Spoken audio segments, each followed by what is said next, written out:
ఎన్నికలకు ముందు యువతను ప్రలోభపెట్టే విధంగా ఆడుదాం ఆంధ్ర క్రీడా సంబరం నిర్వహించారు. పులివెందుల విషయానికి వద్దాం.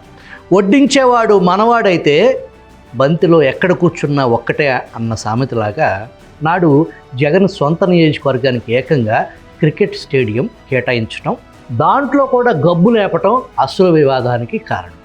కడప జిల్లా పులివెందుల మండలం కేవీపల్లిలో క్రికెట్ స్టేడియం ఏర్పాటుకు ఆంధ్ర క్రికెట్ అసోసియేషన్కు 11 ఎకరాలను 30 ఏళ్ల పాటు లీజుకు కేటాయిస్తూ ఏడాదికి లక్షలాది రూపాయల లీజు చెల్లించే ఏర్పాటు.